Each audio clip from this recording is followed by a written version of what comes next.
ہر سال 3 4 5 ملین لوگ حج کرتے ہیں، شیطان کو اس سے کوئی بڑی پریشانی کی بات نہیں ہوتی۔ شیطان کو پریشانی کب ہوتی ہے کہ جب اللہ کے دین کا غلبہ ہوتا ہے، جب شیطان کا دین مٹتا ہے، جہاں پر شیطان کی قوتیں طاقتیں ٹوٹتی ہیں، جہاں پر شیطانیت ختم ہوتی ہے، ہاں شیطان کو وہاں پر پریشانی ہوتی ہے۔ اور اسی لیے میں باتیں نظریاتی نہیں کر رہا، وہ جماعتیں، وہ گروہ، وہ لوگ جو اس آیت کے خلاف، کتب علیکم القتال کے خلاف چلنے والے ہیں، ہاں ان کے لیے اسرائیل کے اندر بھی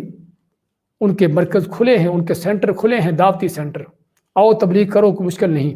اس لیے کہ پتہ ہے یہودی کو کہ یہ مسلمانوں کو بھیڑیں بکریاں بنانے آیا ہے، ان سے ان کی غیرت چھیننے آیا ہے، اس لیے ان کو یہاں پر آنے دو۔ اور آج دنیا کے بڑے بڑے بدماش، اس زمانے میں بھی ہم سابقہ تاریخ کو چھوڑیں، آج کے دور میں بھی، چاہے وہ ہندوستان ہو، چاہے وہ روس امریکہ ہو، کوئی بھی ہو، وہاں پر کافر سمجھتا ہے کہ مسلمان کی اصل طاقت کہاں پر ہے، مسلمان کو اثر اٹھانے والی چیز کیا ہے، اور کون سے وہ گروہ جماعتیں ہیں کہ جو اصل اسلام کے اس منہج کے خلاف ہیں، تو چنانچہ انہی کو پروموٹ کرنے کی کوشش کی جاتی ہے، انہی کو آگے لانے کی کوشش کی جاتی ہے، اور دنیا کے بڑے بڑے طاغوت، اسلام کے بڑے بڑے بدترین دشمن انہی جماعتوں کے لیڈروں کے ساتھ بیٹھ کر میٹنگیں کرتے ہیں، اور ان کو ان کی سرگرمیوں کو بڑھانے کی کوشش کرتے ہیں، تاکہ ان کی صوفیت، ان کی بدعات، ان کا تصوف پھیلے، اور لوگ جو ہیں اصل جو دین کا کام ہے اس سے دور ہٹ جائیں، اور کفر کا غلبہ جاری رہے، اور کافر کا آرڈر چلتا رہے۔ اس لیے اللہ فرماتا ہے کتب علیکم القتال، تم پر فرض کیا گیا، جس طرح روزے فرض کیے گئے ہیں ایسے ہی تم پر یہ بھی قتال بھی فرض کیا گیا ہے۔ اور اس لیے اللہ کی راہ میں جہاد ہر حالت میں اس کی دو میں سے ایک کیفیت ہوتی ہے، ہوتا فرض ہی ہے، کبھی سنت نہیں ہوتا، کبھی نفل نہیں ہوتا، ہوتا فرض ہی ہے۔ یا تو فرض کفایہ ہوتا ہے کہ جب اسلام کا غلبہ ہو، کفر دبا ہو، اور مزید اسلام کو پھیلانے کے لیے اور اسلام کا یعنی کہ مسلمان لوگوں کو اسلام میں داخل کرنے کے لیے جہاد ہوتا رہے، ہاں یہ فرض کفایہ ہے کہ جب کچھ لوگ اس کو کر رہے ہوں جو کافی ہوں، اور باقیوں کو اس کی ضرورت نہ ہو، یا باقی اس کو نہ بھی کریں تو گناہ گار نہیں ہیں۔ اور یا پھر فرض عین ہوتا ہے، فرض عین کے معنی کہ جب ہر ایک کے اوپر ضروری ہے کہ اس میں شریک ہو، اس راستے میں نکلے، اور علماء نے اس میں خصوصاً 3 کیفیتیں بیان کی ہیں۔ ایک کیفیت کون سی ہے کہ جب مسلمانوں کا حکمران، ان کا امام، ان کا لیڈر، ان کا خلیفہ آرڈر کر دے کسی خاص شخص کو یا عموماً مسلمانوں کو، کسی علاقے کے مسلمانوں کو حکم دے دے کہ تم کو اس راستے پہ نکلنا ہے، تو پھر اس وقت فرض عین ہو جاتا ہے سبھی پر۔ جیسے کہ نبی کریم صلی اللہ علیہ وسلم کے زمانے میں بعض اوقات اس کا آرڈر ہوتا رہا ہے، جنگ تبوک جیسا واقعہ کہ جس میں پیچھے رہنے والے منافق قرار دیے گئے، اور اگر کوئی سچا مومن پیچھے رہا تو اس کو سخت ترین اس کو سزا دی گئی۔ تو ایک تو یہ ہے، اور دوسرا کیا ہے کہ جب کافر مسلمانوں کے ملک پر حملہ کر دے تو وہاں پر نہ تو ماں باپ کی اجازت کی ضرورت ہے، نہ کسی حکمران کی موافقت کی ضرورت ہے، اور نہ ہی کسی امیر اور قائد کا ہونا ضروری ہے، بلکہ اپنا دفاع کرنا انسان تو انسان، اللہ نے یہ حق جانور کو بھی دیا ہے، اور جانور بھی کرتے ہیں کہ جانور بھی اپنا دفاع کرتے ہیں جب ان پر کوئی حملہ کرتا ہے۔ تو اللہ نے دفاع کرنے کا حق ہر انسان کو دیا ہے، ہر مسلمان کو دیا ہے۔ ہاں اس میں اگر منظم ہو سکیں ایک قیادت کے تحت کہ جو صحیح انداز سے ان کو چلا سکے تو بہت اچھی بات ہے، لیکن وقتی طور پر اگر وہ قیادت حاصل نہ ہو، وہ امارت حاصل نہ ہو سکے، ماں باپ کی اجازت بھی ضروری نہیں ہے، اور نہ ہی وہاں پر کسی امیر کی، کسی حکمران کی اس کے امر کی ضرورت ہے۔ وہاں پر دفاع کرنا ہے، اور وہاں پر کسی بڑی تیاری کی ضرورت بھی نہیں کہ ہم تو تیار نہیں، ہم کیسے دفاع کریں گے، اب سوائے مرنے کے اور کوئی چارہ نہیں، بس گردن اپنی جھکا دو اور سر کٹوا دو، بس اس کے سوا کوئی چارہ نہیں، بلکہ جو بھی ہو سکتا ہے پتھر سے، لاٹھی سے، حتیٰ کہ اگر دانتوں سے ہی کسی کو کاٹنا پڑے تو تب بھی اپنا دفاع کرو، اپنے آپ کو بچاؤ، دشمن کا مقابلہ کرو جو بھی ممکن ہے۔ تو یہ ہے دوسری حالت کہ جب دشمن حملہ کر دے تو فرض عین ہو جاتا ہے اپنا دفاع کرنا۔ اپنا بھی اپنے اہل و عیال کا بھی ان کا بھی دفاع کرنا فرض ہو جاتا ہے۔ لیکن افسوس کی بات کہ آج کافروں کے ایجنٹ ملا کہ جب کافروں نے ظالموں نے کچھ بستیوں شہروں کو لوٹا، وہاں مسلمانوں کی عزتیں لوٹی، ان کے خون بہائے، تو ملاؤں سے جب پوچھا گیا تو انہوں نے کہا نہیں ان کے خلاف جہاد نہیں کرنا، ان کو پہلے دعوت دینی ہے۔ ملا کی بیٹی کی کوئی عزت لوٹتا ہو اور ملا جی کہے کہ نہیں، اس کو پہلے دعوت دینی ہے۔ یہ ہے کافروں کے ایجنٹ جن کو ہمیں پہچاننے کی ضرورت ہے۔ یہ ہے اصل اسلام کے دشمن، ہم العدو فاحذرہم، کہ جن کے بارے میں اللہ فرماتا ہے کہ اصل تمہارے دشمن یہ ہیں، ان کو پہچانو، ان کو جانو، ان سے بچ کے رہو۔ بڑی بڑی پگڑیاں، بڑے بڑے جبے قبے، لیکن کون ہے؟ کوئی ہندو کا ایجنٹ ہے، کوئی یہودی کا ایجنٹ ہے، کوئی عیسائیوں کا ایجنٹ ہے۔ تو ضرورت ہے ان کافروں کے ایجنٹوں کو پہچاننے کی کہ جنہوں نے آج مسلمان کو بے غیرت بنا رکھا ہے۔ تو ہم بات کر رہے تھے کہ جب کافر حملہ کر دے تو وہاں پر اپنا دفاع کرنا ہے، جیسے بھی ممکن کیوں نہ ہو۔ اور تیسری حالت فرض عین ہونے کی کہ جب آدمی میدان جنگ میں کھڑا ہو، صف میں کھڑا ہو، تو وہاں پر اللہ تعالیٰ کیا فرماتا ہے؟ یا ایھا الذین آمنوا اذا لقیتم الذین کفروا زحفا فلا تولوہم الادبار، کہ جب تمہارا کافروں سے مٹ بھیڑ ہوتی ہے تو پھر وہاں پر پیٹ نہیں پھیرنی، پھر وہاں پر آگے بڑھنا ہے، پھر لڑنا ہے۔ اور یہ باتیں جو ہم کر رہے ہیں یہ میری باتیں نہیں ہیں، آج تک امت مسلمہ کے جو بھی علماء گزرے ہیں، علماء حق کا اسی پر اتفاق رہا ہے۔ چنانچہ امام زہری رحمۃ اللہ علیہ کہ جو اپنے وقت کے بہت بڑے محدث، بلکہ سب سے پہلے وہ امام ہیں کہ جنہوں نے حدیث کو جمع کرنے کے، اللہ کے نبی صلی اللہ علیہ وسلم کی سنت کی حفاظت کرنے کا کام کیا، کیا فرماتے ہیں کہ جہاد ہر ایک پر واجب ہے، خواہ لڑائی پہ نکلے یا بیٹھا رہے۔ ہاں، جو بیٹھا رہنے والا ہے اس پر بھی لازم ہے کہ وہ نکلنے والوں کی مدد کرے، جب وہ فریاد کرے کہ ان کی فریاد کو پہنچے، جب میدان میں بلایا جائے تو وہ بھی نکل کھڑا ہو۔ اور اسی طرح ابن کثیر رحمۃ اللہ علیہ فرماتے ہیں، آپ ابن کثیر آپ صلی اللہ علیہ وسلم کے اس حدیث کو بیان کرتے فرماتے ہیں آپ میں کہ جو شخص اس حال میں مر گیا، اس حال میں جو شخص مر گیا کہ نہ تو اس نے جنگ و جہاد کیا اور نہ ہی کبھی دل میں اس بات کا جذبہ لیا پیدا کیا،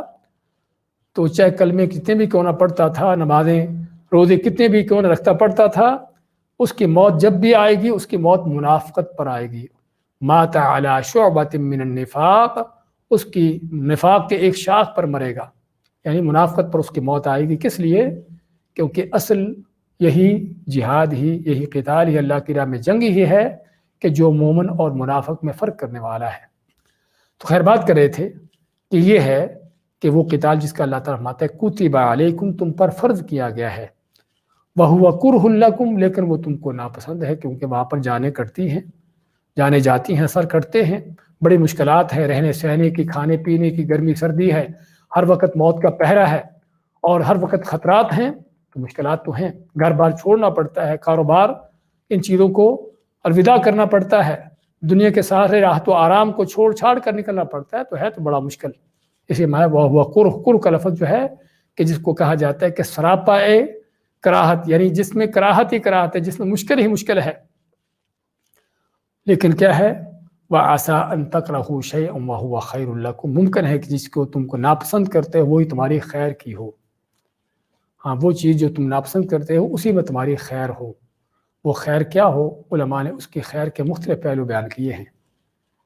اس کی خیر کے بڑے بڑے انداز ہیں کہ جس خیر میں اللہ تعالیٰ مسلمان کو غلبہ دیتا ہے، اس خیر میں اللہ تعالیٰ ایک مسلمان کو جو ہے اس کو فتوحات دیتا ہے، فتوحات، اور ان کے ملک فتح ہوتے ہیں، مال غنیمت حاصل ہوتے ہیں، اجر و ثواب پائے جاتے ہیں، اور جو ہے اس خیر کے اندر جو ہے وہ جنتیں حاصل ہوتی ہیں کہ جو جنتوں کا سب سے آسان، بلکہ آسان تو نہیں کہیں گے، ہے تو مشکل، لیکن سب سے جو ہے شارٹ کٹ اور سب سے مختصرین ترین رستہ ہے۔ اور اس خیر کے اندر وہ ساری خیر آتی ہے جو دنیا آخرت کی ہو سکتی ہو، دنیا کے غلبے، عزت و نصرت، فتح و کامیابی، مال غنیمت، اور آخرت میں اجر و ثواب اور جنتیں۔ تو یہ اس کے اندر خیر ہے، وہ خیر لکم وعسیٰ ان تحبوا شیئا وہو شر لکم، اور شاید کہ تم کسی چیز کو پسند کرو اور وہی تمہاری شر کی ہو۔ ہاں جہاد سے پیچھے رہنا، گھر میں بیٹھا رہنا، مزہ تو بڑا آئے گا، جان تو بچ جائے گی، مصیبتوں میں تو مشکلات میں تو نہیں پڑنا پڑے گا، لیکن کیا ہے اس کے پیچھے جو بڑی بڑی مشکلات ہیں وہ تمہارے انتظار میں ہیں۔ وَهُوَ شَرٌّ لَكُمْ، تمہارے لیے شر ہے۔ ہاں شر کیا ہے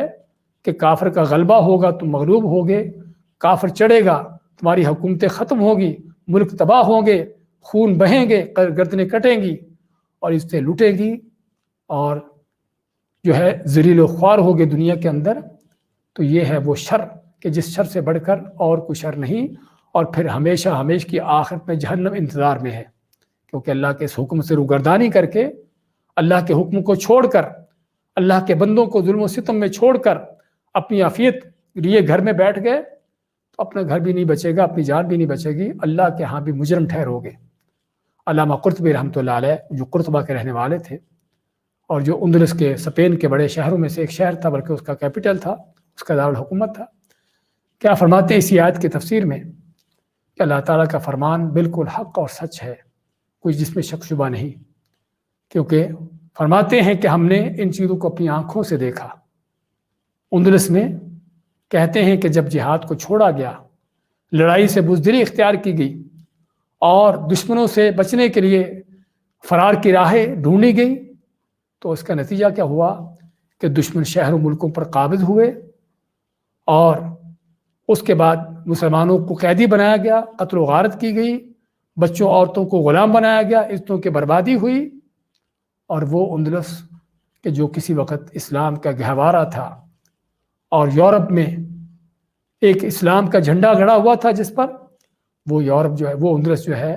وہاں پر مسلمانوں کو اس طرح سے نابود کیا گیا، اس طرح سے ختم کیا گیا کہ اس کے اندر ایک وقت تھا کہ جب کسی ایک مسلمان کا نام و نشان بھی باقی نہ رہا۔ کس وجہ سے؟ صرف